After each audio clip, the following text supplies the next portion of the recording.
Happy Friday, everybody. Welcome to the Locker Room. I'm Alan Locher. Martha Madison is here to discuss her role as Belle Black Brady on NBC's Days of Our Lives, a role she has played since 2004. Martha is a native of Newport News, Virginia, and spent her formative years in Houston, Texas. She's a graduate. She graduated from Texas A&M University with a BS in psychology before enrolling at the American Musical and Dramatic Academy in New York City, where she studied musical theater.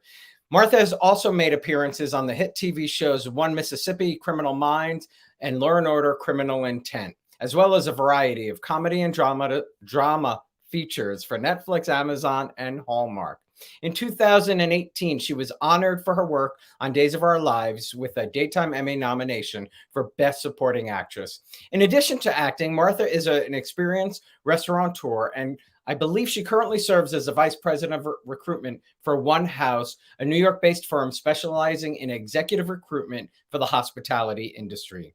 She is also an executive mentor with GLEAM, a nonprofit volunteer network whose purpose is to provide mentorship to the underserved community in the food service industry in hopes of cultivating future industry leaders. I'm really excited to get to speak to her today. Please welcome to the Locker Room, Martha Madison. That was such a nice intro. I meant to ask you, are you still doing that for One Haus? I am. That is I consider that my full-time job. Yes. Oh my God.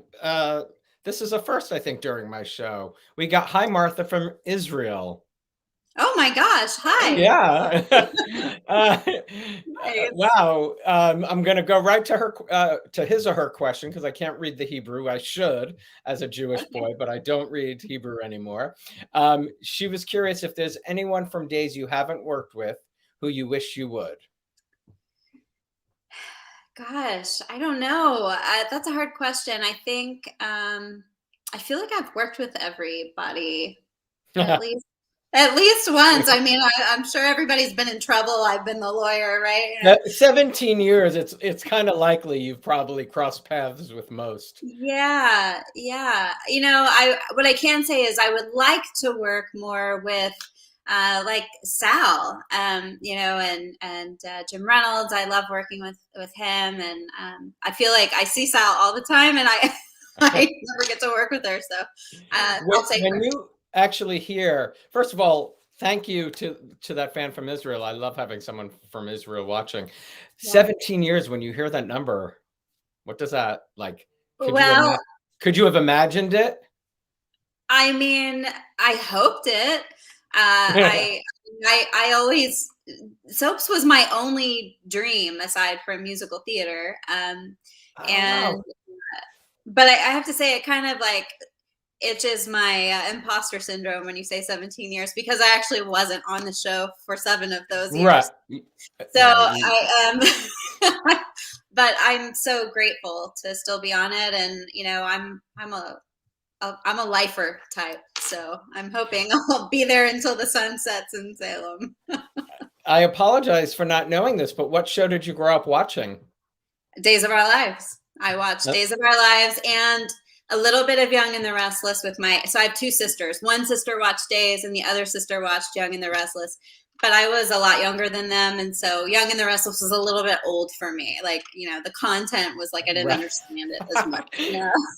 I mean, it's funny because, you know, I grew up on As the World Turns and Guiding Light because of my mom, and it's usually because of your family, but you had 1 and 1, so that's funny. Yeah. I love that that's what you wanted to do. It is amazing how many actors I have spoken to who have wanted it or who grew up watching the show, they end up, you know, getting a role on. I mean, you know, it's like manifesting. I feel like I manifested this. Yeah. When they said you got the part, you know, what was that? Well, first they told me I didn't get the part, and they cast somebody else for a few weeks, and I was heartbroken. I just kept thinking to myself, this doesn't make sense. Like I've been watching the show forever. It just felt like it was supposed to happen, and so I was crushed. And then a few weeks later, they called and said, they want you at the studio today. How fast can you get there? And what are your sizes? And I was like, what are you talking about? And I thought, in my mind, they liked my test, so they were going to let me do an under 5 or something for the day as a thank you. That's kind of how I processed that. So I got down to the studio, and I was super excited to be there. And they walked me for a day, because you for thought a it was a day. day. I mean, I'll take it. I'm going to go meet all my favorite people I've watched my whole life, right?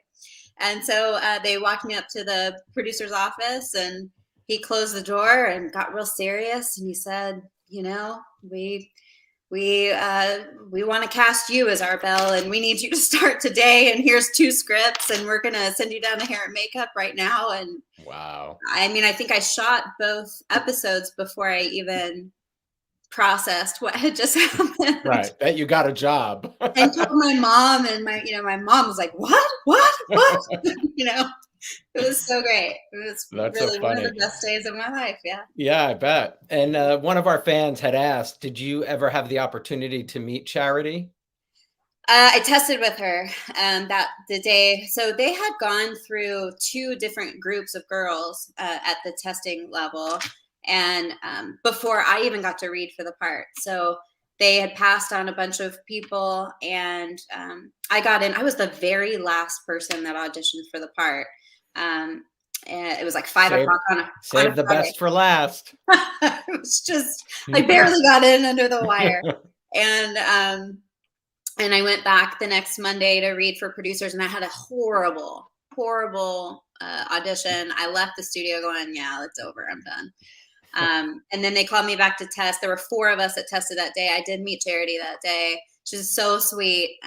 You know, everyone was so professional and so prepared and ready to go. And it really could have been anybody's part. So, and she got it first. First, exactly. First. It's who has it last that matters. I guess. Who were you the most nervous to meet? Oh, Deidre.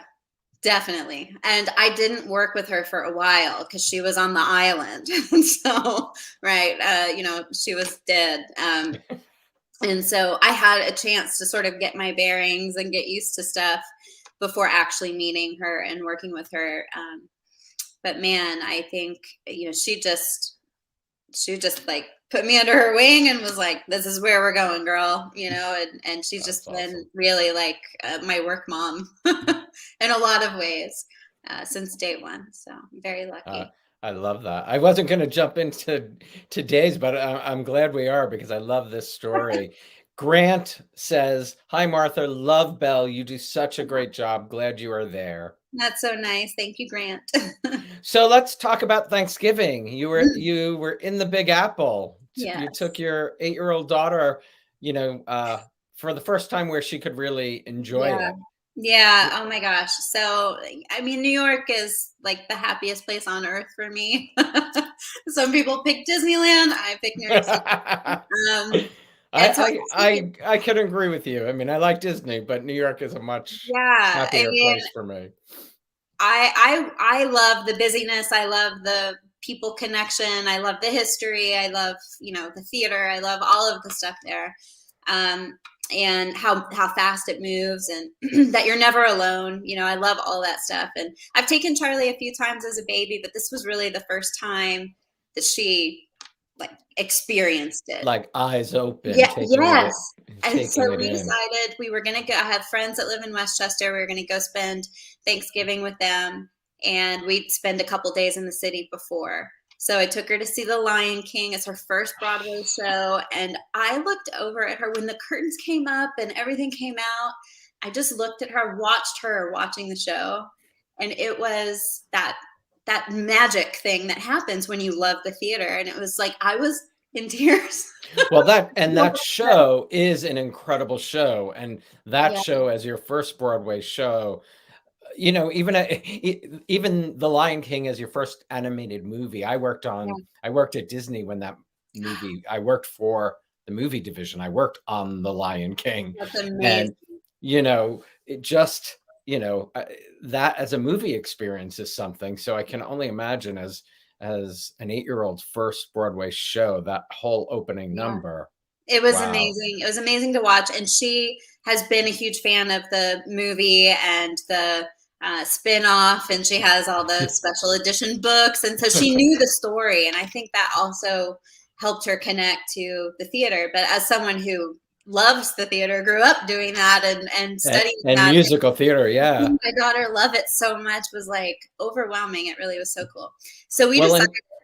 I can imagine what it's like, I know for myself as an adult, and you seeing a movie come to life on a Broadway stage, Yeah. but at 8 years old, it really must be just Electric. the sensations in your body must just, Yes. flip out, really. Yes, she was so excited. And so I loved seeing that, obviously.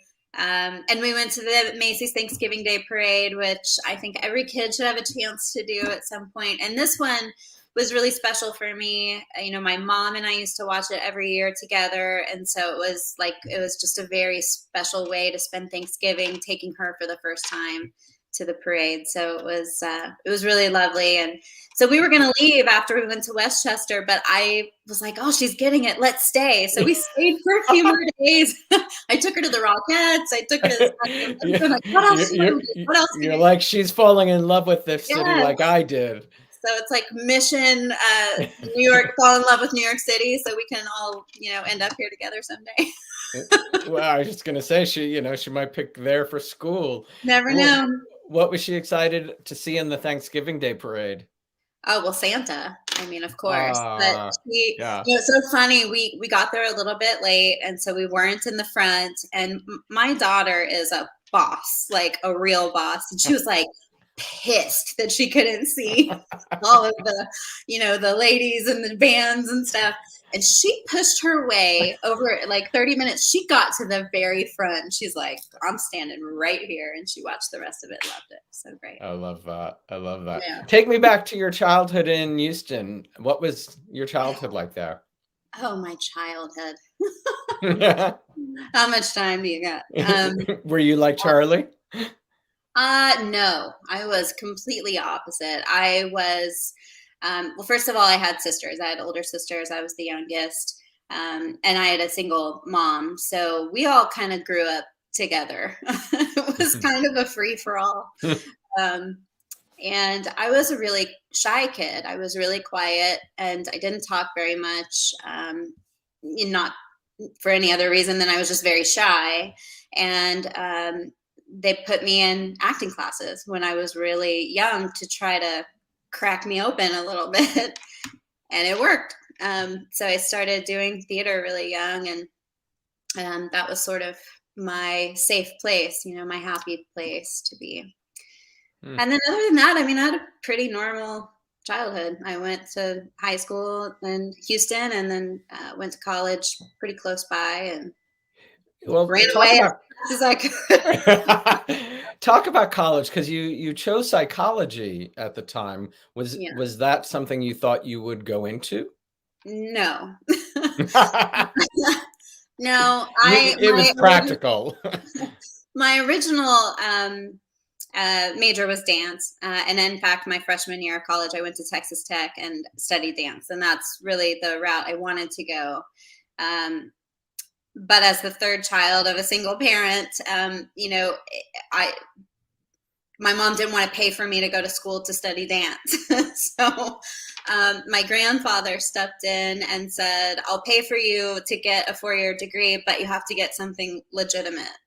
So he paid for me to go to school. I transferred to Texas A&M and enrolled in the psychology department because it was the easiest, fastest, least amount of hours I needed to graduate. Although it was fascinating and I loved it, and I'm glad that I picked that as my major. It was the right major for me at the time. Yeah. And then in 1999, you lived in the Big Apple. Peace out. Peace out, Texas. I applied.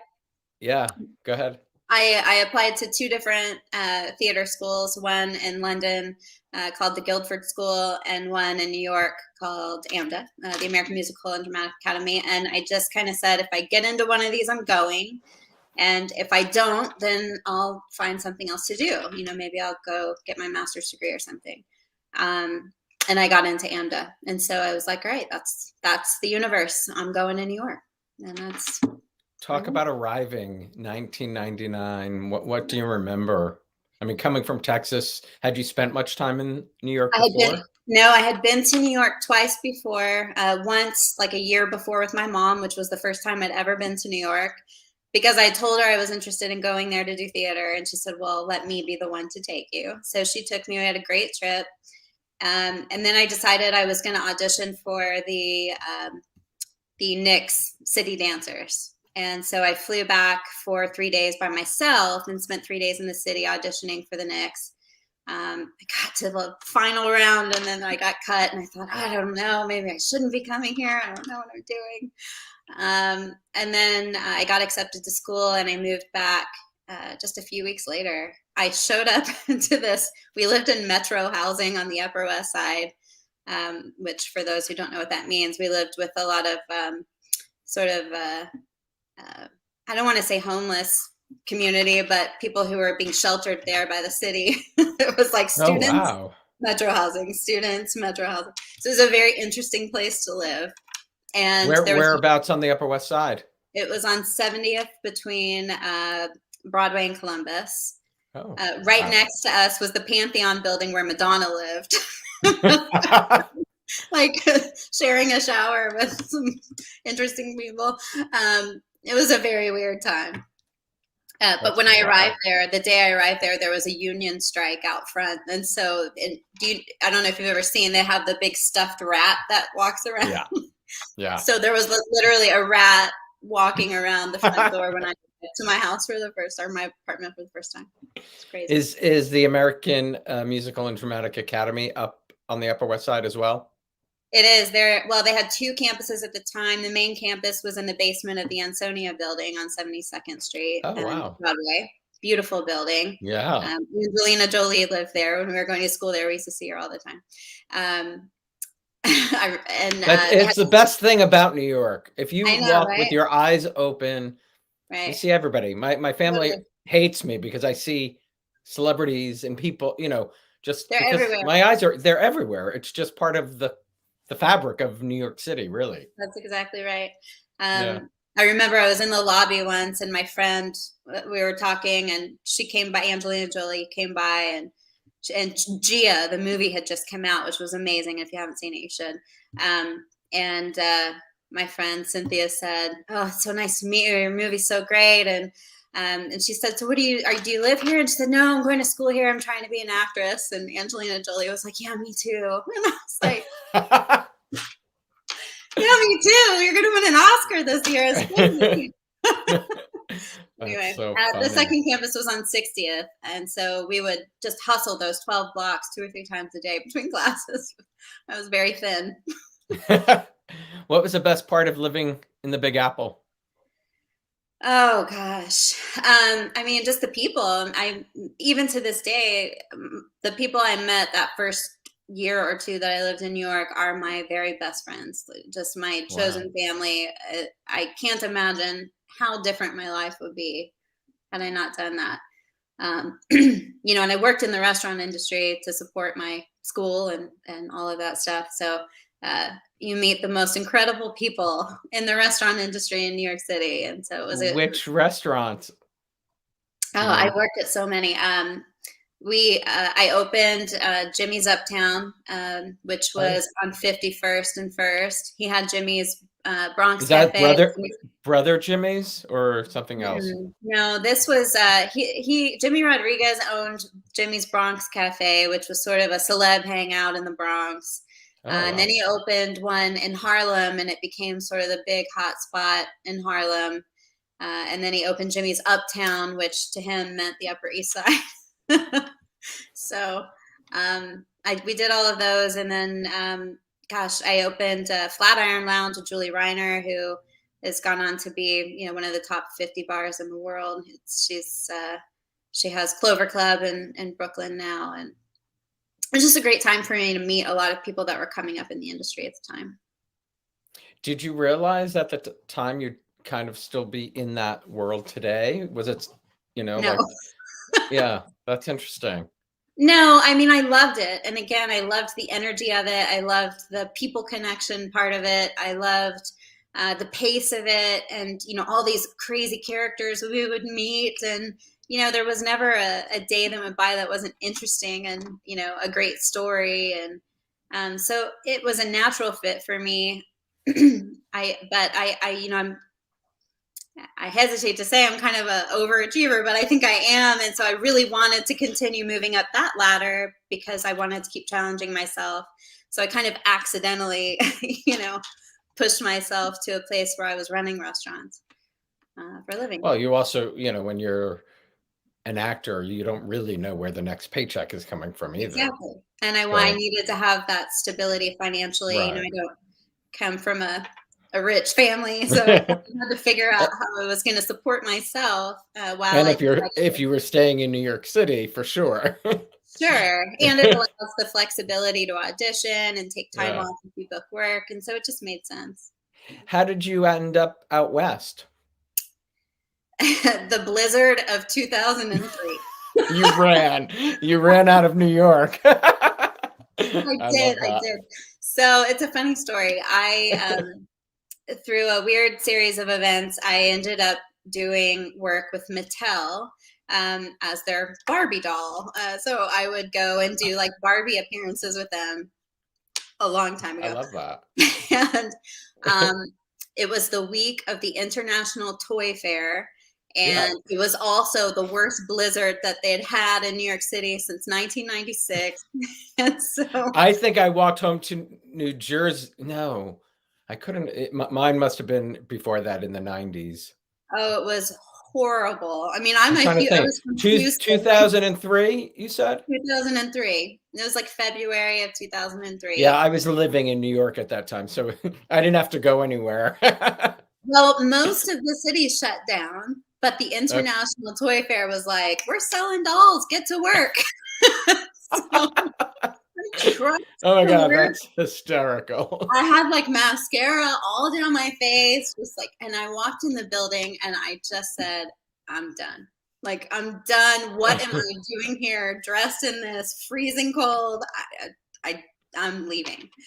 So I went to my other job that night, bartending, and I told my best friend, I'm out. I got to get out of here. I can't live here anymore. And he said, me too, man. I'm moving to LA. Do you want to come? And I was like, yes. Of course, I didn't really mean it when I said, yes, I'm coming with you. And I got home that night and he sent me a plane ticket. And I was like, oh, we're really going. And he's like, oh, yes, we're really going. And so I left. I love it. Blizzard of 2003. You're like, I'm done. I'm done. Out. So what was it like arriving in a new city? Well, in LA, I had only ever visited once when I was a child for like a weekend. So I really knew nothing and I didn't know anybody. And it wasn't actually a decision I truly wanted to make. So I was a little bit, I was regretful, I think. When I got to LA, I was like, oh no, I don't want to do this. I want to go back home. And it took me a while to get my bearings, but I got hired to open a restaurant called Luna Park that my now husband owned. I met him that day. The name sounds familiar, but maybe through you or where is it in California? Well, we had two. There was Luna Park in San Francisco in the Mission District, and Luna Park here was near LACMA on Wilshire and La Brea. So I walked in and got a job there, not knowing that I would eventually marry the owner of that restaurant. Did he own it at the time? Uh-huh. Yeah. Oh, that's wild. He hired me. That is amazing. That was meant to be. It was seriously. Timing, Just wow. Yeah. If that blizzard didn't happen. Right? I mean, I feel like my whole life is full of stories like this that are just like, that's really amazing. Yeah. and you're, the guy friend who says, I'm going to California. You want to go? And he was my roommate for 2 years. Loved it. Wow. Yeah. So it was very, it was just just divine timing, I think. And so glad that all of the things sort of unfolded that way. I forgive the frozen eyelashes. Yeah, I Forgive. mean, seriously, things, it is a saying, things happen for a reason. And truly, timing is everything. Timing is everything, and so is your gut. You just have to kind of listen to what the universe is saying to you. Right. And I think And when you you may do have that, only regretted going for a short period there. yeah, no, just a short period, and then I booked days like right after that. So it was all just meant to be. What was the first thing you booked out in California? I booked a 3-day role on Passions. That's what Was I my thought. Yeah. first job. I worked with Galen Gehring. Oh, great. What do you remember about that? I remember being incredibly nervous. I was so nervous. I remember that they wanted this character to be very busty, and I wasn't. And so it involved several ways of padding my bra and a lot of tape. and um, and I remember I did a few scenes with the actor who was just the hands. You know, they would just like, it was Yeah, I Alistair, but remember it was that. just the hands. Yeah. And so I had this guy over here talking, and then this guy in front of me, they're just filming his hands. And I was just like, again, one of those moments like, how did I get here? What is happening? It's good to know you were hired for your talent, though. Right? I mean, because you just said they wanted somebody who was busty, but they hired That's a the great way of talented looking woman. at That's, it's good to know, in Hollywood, they were It's going for also the good to talent. know that there are things that can be done to make that happen. Exactly. Television magic. What do you Yes. think, in those 3 days, what do you think you learned that might have helped you when you got to days? Well, I definitely I learned the pace, which of course was nothing compared to what it is now, but it was very fast.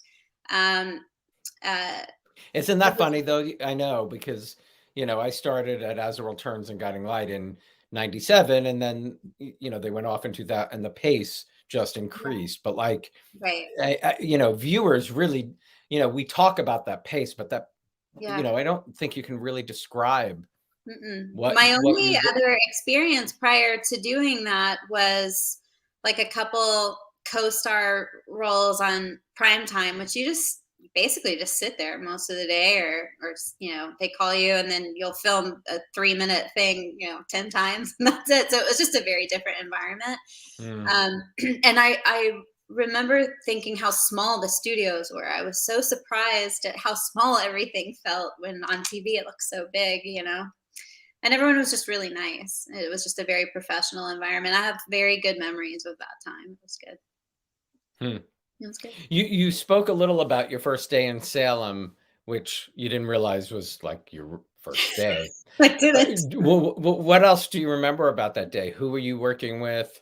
I remember I worked with Farah. Fath was the first person I worked with, and uh, Kyle Brandt and Eric Winter. Those, and I think that both episodes that I shot that day were all in that it was like in a park or something, and I think it was all in the park, so it was just scene after scene. And I remember the stage manager, Stuart, who was the first person I met there. He walked me up to the office. He was on set with us all day that day, and he was like my little cheerleader. He's like, "You're doing great, just keep it up. You're gonna be fine." And I'm like, "Oh my God, what is happening?" So he really kept me very calm and focused. It must have felt like a whirlwind. Such a whirlwind. How lucky am I? Yeah, it really is. You mentioned Deirdre, but she was off doing the island stuff. But Yeah. was she really the one who took you under their wing, or was there someone before you two started working together who? I really only, I can't remember exactly, but I worked a lot with, because like on my second day was Belle lost her virginity on my second day. So I did a lot of love scenes with Kyle Brandt, and I did a lot of work with Jason Cook, who was playing Sean at the time. And with Welcome to Days of Our Lives. I mean, it was like, Yeah. doing what with who? Like, am I wearing something? Like, I just didn't know what to expect. We had another stage manager, Fran, who was there that day, and she just was so protective of me. She had a little robe, like just standing there next to me, like ready to cover me up between takes. And to this day, it's just so true that everybody just has each other's back there. That's why it's such a great place to work. That's awesome. But I mean, talk about, again, trial by fire. That's like, no kidding. That's what I wanted, though. I love it. I mean, I thrive on stuff. You grew up watching. I mean, it's like being home. Yeah, and just give me a new experience every day. That's me. That's my jam. So it was good. I love that because I sort of in just a career I have, I feel like even I've been at jobs for 10, 12, 13 years, but I love that each day is something different. Completely. And that's what I love about days. It's what I love about One Haus. I talk to 4 or 5 strangers every day for a half hour and hear their story and help guide them in their career. And I love that. It keeps it fresh and new and exciting every day. So your parents, Drake Hogeston and Deirdre Hall. Yeah. What, again, how lucky am I? But I mean, do you pinch yourself? I mean, you knew who they were before you arrived. Yeah. I mean, I think that first year or so was a lot of pinching myself moments. I think now we're family. It's and I think that you get to know how I can read a script for the first time. I know exactly how it's going to sound. Like I know you just start to, like you would with your own family, you just know what they're going to say, Right. Their reaction. Right. I feel like over all these years, it just comes very naturally, I guess, is a long way of saying that. It just feels like a natural flow to everything. And they're so professional and they're so ready. And I love working with both of them. So. And you are one part of a super couple. Can you talk about, you mentioned Jason earlier, but also now Brandon Beamer. Mm-hmm. What's it been like being part of, a Days of Our Lives, just like, Deirdre and Drake were, I mean, I don't think flattering is the right word, but I just feel really lucky to even have that be a sentence you can put together about my job. But I love working with Brandon. He is like one of my dearest friends and I just love him so much. And so I feel lucky that I get to share all this stuff with him. And we've had a lot of ups and downs together, both, on screen and off. And so I'm glad that he's the one I get to do that with. Yeah. Was there a moment that you realized that, hey, fans are sort of falling in love with this couple?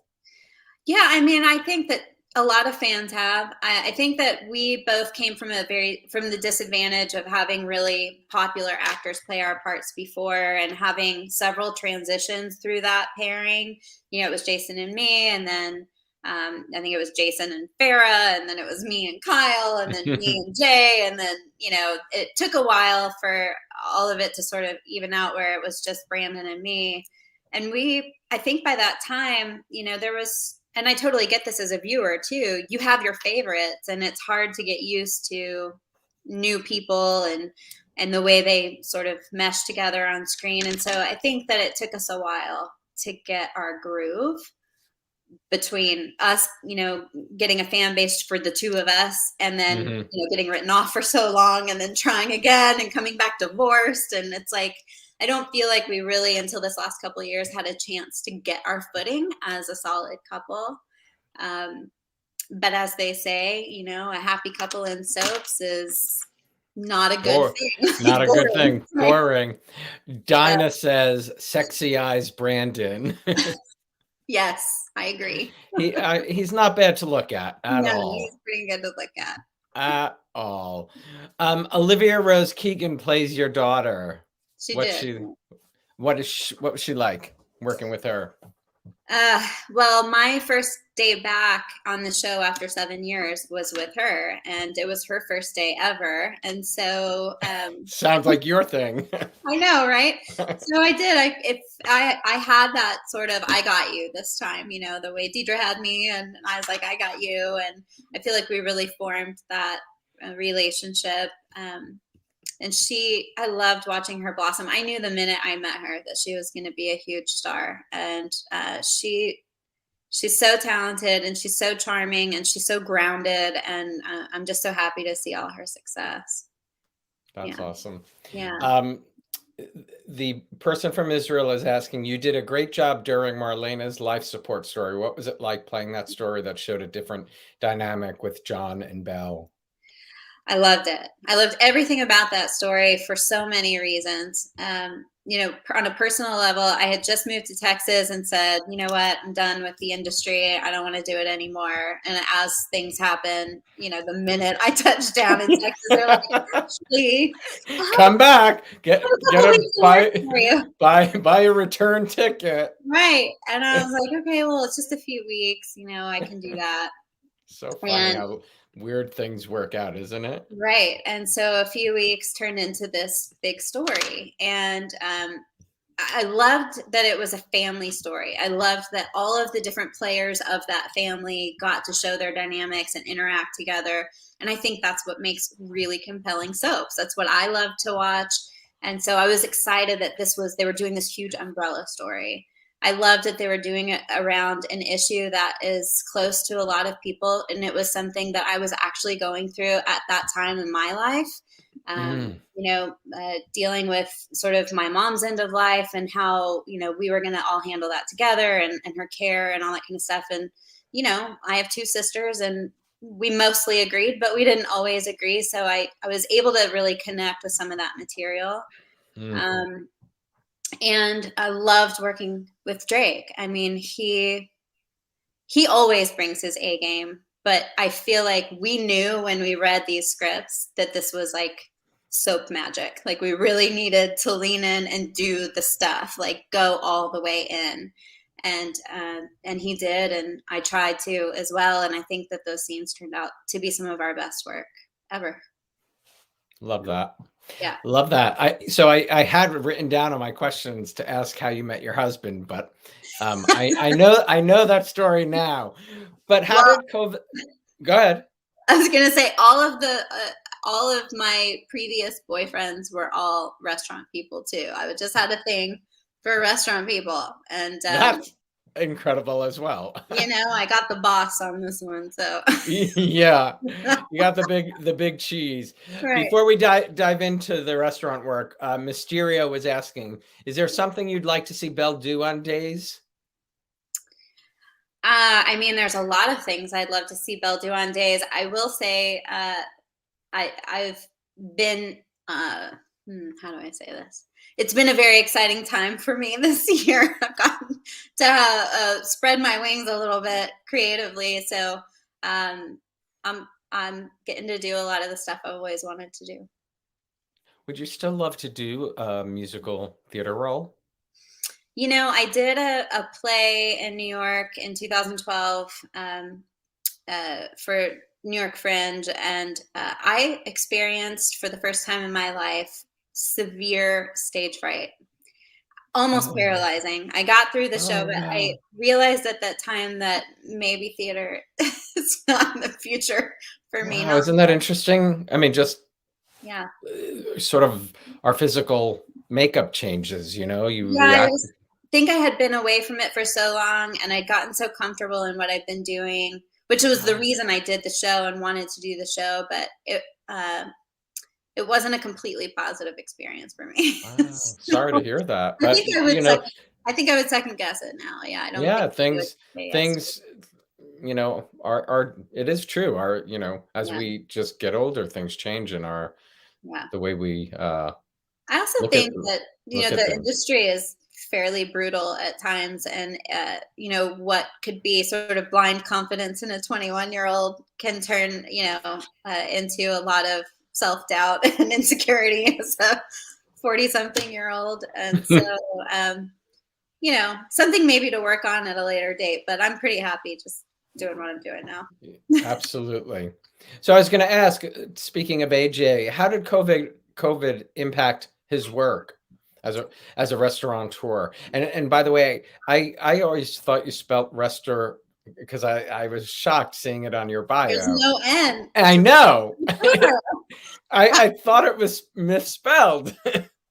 I did that too at one point, and I was like, oh no, this is really how you spell restaurateur. Well, we had our last restaurant closed in January of 2017, so we didn't have any operating restaurants during COVID.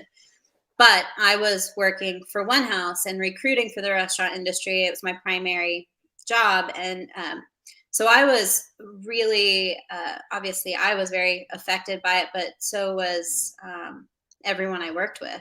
And it kind of, we really sort of ended up being like a support group for the restaurant industry during this time, which was really nice. We really got to talk to so many people. In recruiting, you're on the phone with new people all day long, and you're hearing their stories, and you're talking to your restaurant clients or your hotel clients, and you're hearing what's happening and what they need and how we can help. And it was a really brutal time for the industry.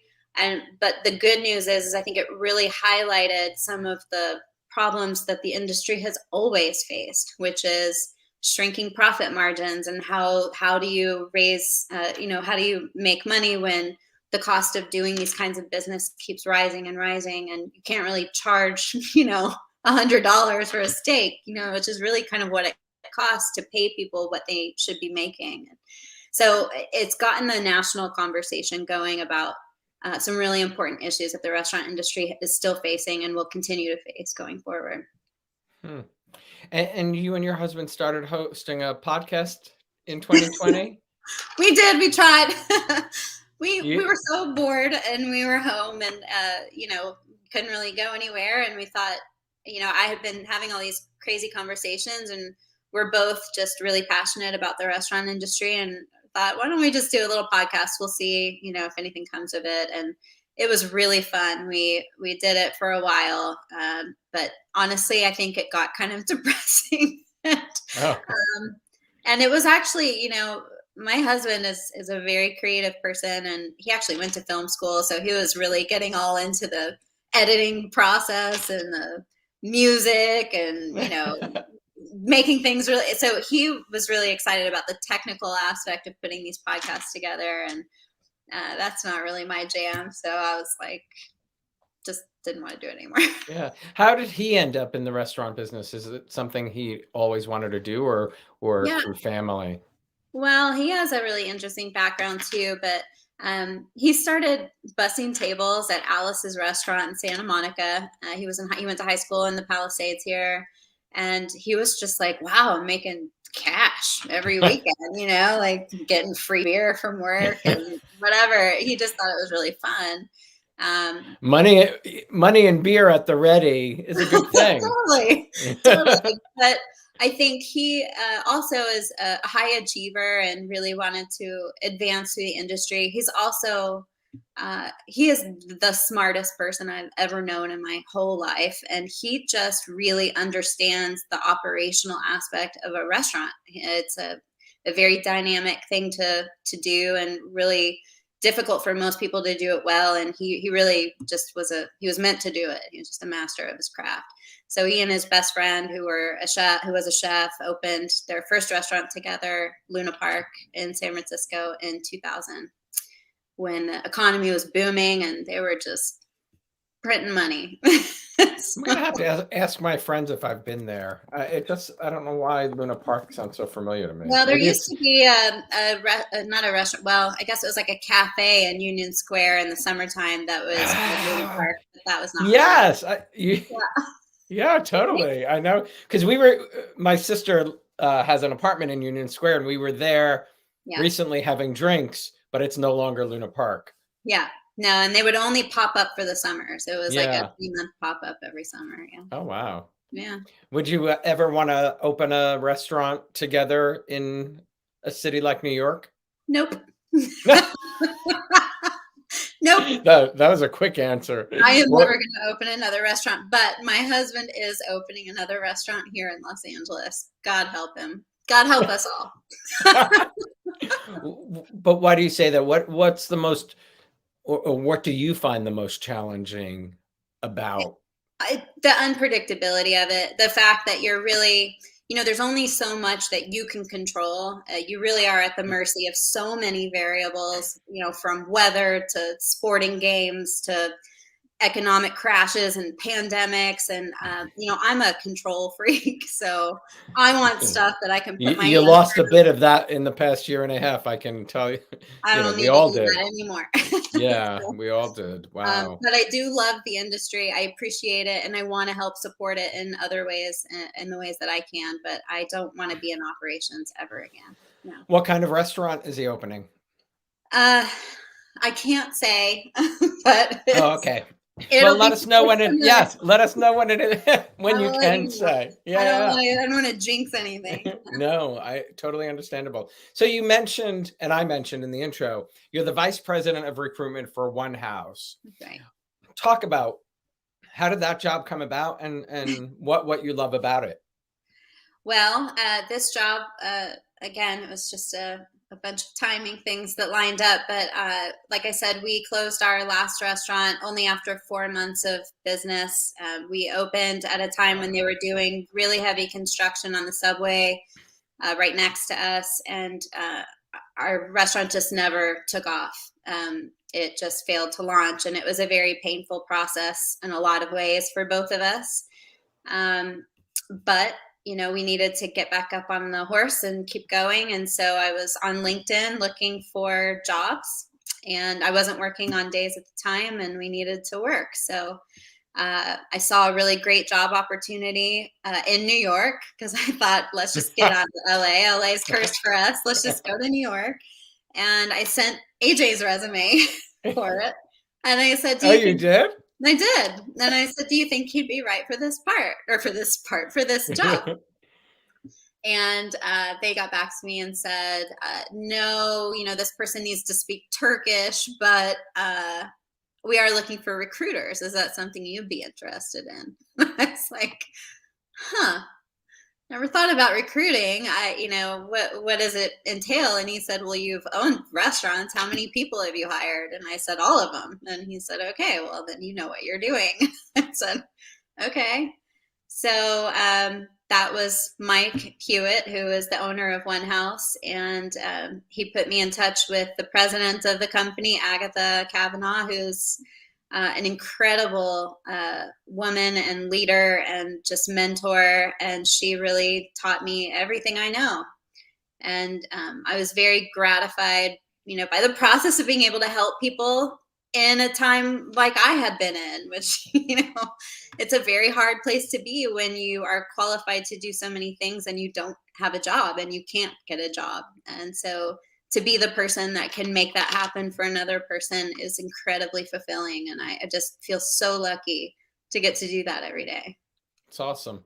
Yeah. And it's funny. I don't know how to articulate it, but I mean, you going out for auditions. Yep. It all fits into It all that. fits. I tell people this all the time, when I have to give people bad news, they didn't get this job or whatever. Like, I just remember, I know how important it is to be, to do that in a personal way, because it's something that's going to hurt, and you want them to know that you care and that you're going to keep fighting for them, and, you're going to be there as a support person. And I feel like that is something that's, getting so many, rejections in the entertainment industry, and so many of them so unpersonal, like just ghost you, don't even tell you why you didn't get a job or why you got fired from your job or whatever. Right. Well, I just feel like that's my field is public relations. I don't, yeah. I've been looking through the pandemic for work, and nobody cares to really tell Right. you why, or Right. you get it. First of all, you barely get noticed. So for you to take Right. the time, to do that is, I think that's what made me good at my job, though. I think that understanding, how it can be a degrading process to have to look for a job, especially when you're so qualified and, for a number of things. It's a hard thing out there, and it feels nice to be able to pay that forward and to, I don't know, Yeah, even out the it's an karma. interesting field, recruitment, not just a restaurant, because I do find it very ugly that people do not, Yeah, take the time right. to These are people. acknowledge These are their people with dreams people. and children Yes. and, financial struggles and family struggles. And, and the more that you can connect with these people and understand where they're coming from, the easier it is for you to help them find the next Or thing. just like a part you want, it Right. might be a job that I'm die like Right. the company like Days of Our Lives, it's the dream job you want, and to Yeah. treat you fairly because it actually leaves a bad taste. The Yeah. whole recruit, you know, But a lot some of that is also just about, as far as, making sure that people understand why you're making decisions you're making, is really about leadership too. And I think through this last 5 years of working in a leadership position with this company and training some really great people and talking to tons of amazing candidates, it really has been a master class of leadership for me. And so I just well, think, it sounds like your leader taught you, yes, that's the whole thing. It actors is about and the right. trickle down. Right. I feel like I've learned a lot from them about all of that. And it sticks out like a sore thumb to me now. And I see, areas that could really be improved in that regard, leadership wise. That makes Mm. sense. We talked about Charlie before. Do you have any inkling of what Charlie might, want to do down the road at 8? I mean, I always sort of joke, but kind of really mean that she's either going to be a world leader or the world's first supervillain. I love that.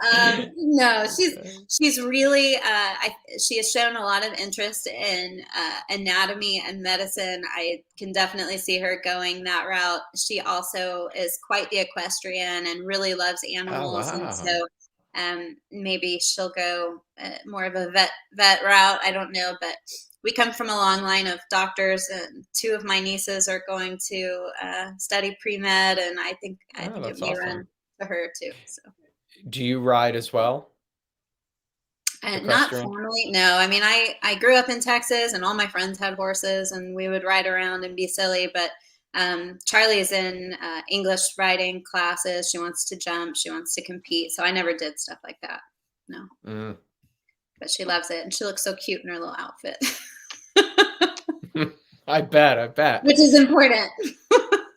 So you mentioned, your family, I assume your mom, Mhm. because of the work you did for the, and I might pronounce this wrong, the frontotemporal, right? Is that, Yes, frontotemporal degeneration is the formal term for it. and is Yes, that your mother suffered from dementia? she did. So My she mother and my mother-in-law as well had, I'm so sorry. yeah. It's a not a club you want to be a part of.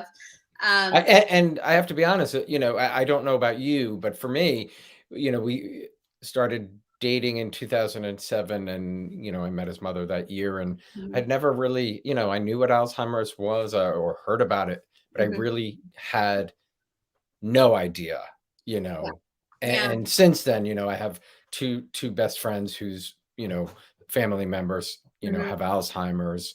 right, My best friend actually just arrived in Argentina today he's going to see his mother who lives in a right, home, praying that she still recognizes him. yeah. So I think the biggest misconception about dementia is that it's all about forgetting stuff, and I think that we forget or we don't talk enough about the behavioral changes and the sort of um, delusional phases they go through, and all of that stuff can be really scary and hard to manage because you're managing behavior that you don't recognize in this person, right? So it's very hard to both watch and comprehend, but also hard to come up with a plan for, because I never knew my mom to do these crazy things or to be this way, and it's a series of phases too. So by the time you get used to one phase, the next thing happens. And so it becomes a very long process. My mom also had multiple sclerosis. And so there was a long period of time where they thought that her cognitive issues were MS related.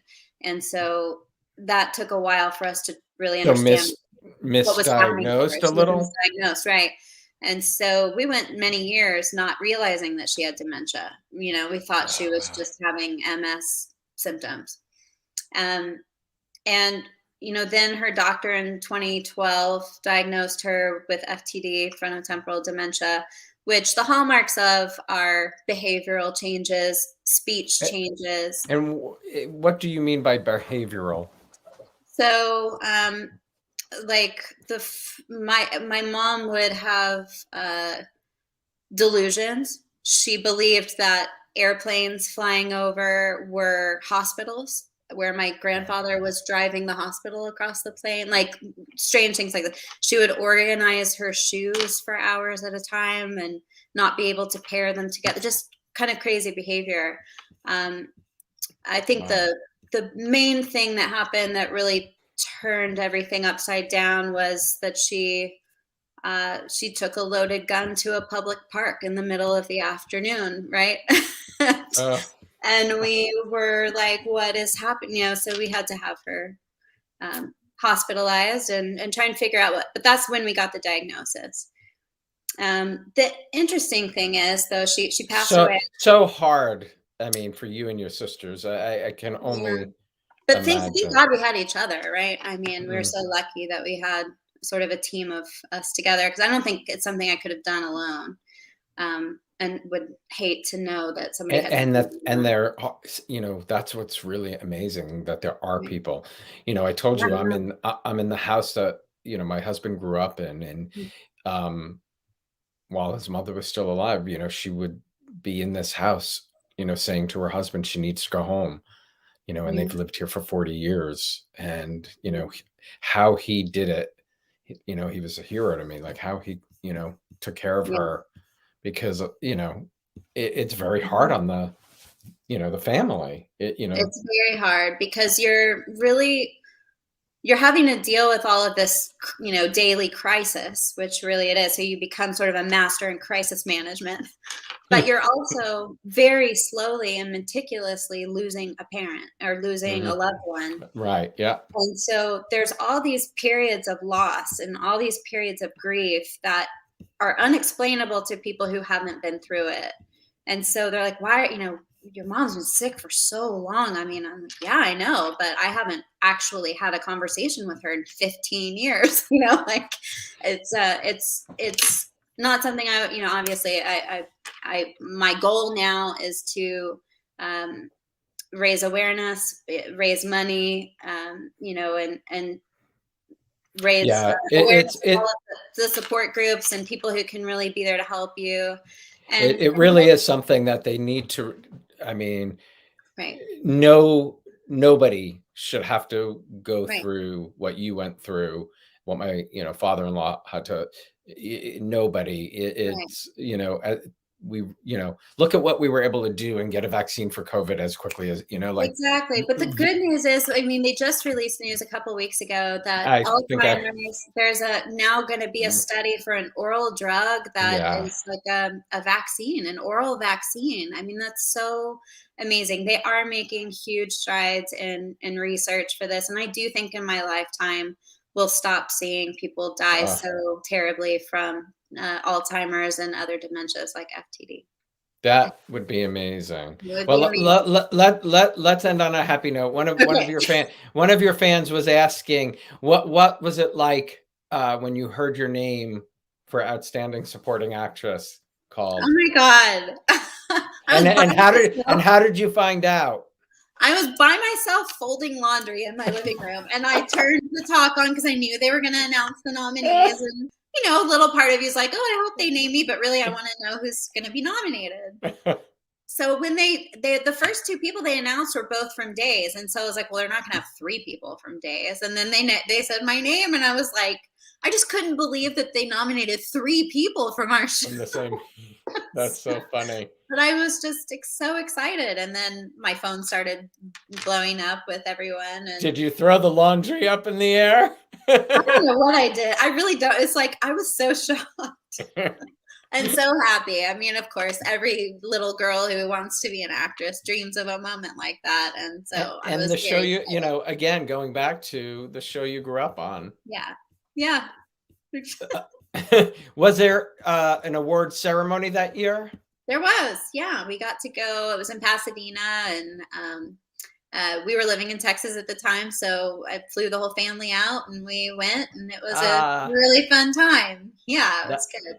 That I is. think it was the last ceremony they've had. Yeah. I know. I hope they do it again this year. Yeah, I do too. I do too. Any fun plans for the weekend? I'm putting up my Christmas tree. We're a Hanukkah and Christmas house here, so we're doing Hanukkah now, and we're going to do Christmas this weekend. So. Me too. The menorah is lit, and the tree is up. We did it last weekend. We actually are going to go into New York City tomorrow. My sister's going to be here, so we're going to see my sister and brother-in-law. Well, they lit up the Rockefeller tree yesterday. I think. I know. We may go see it. Good. And the fan who asked about the Emmy said you should have won.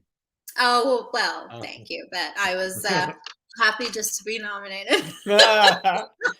Martha, thank you so much for spending this hour. You're a delight. It's so nice to do this. I know we talked about it a long time ago, so thank you so much.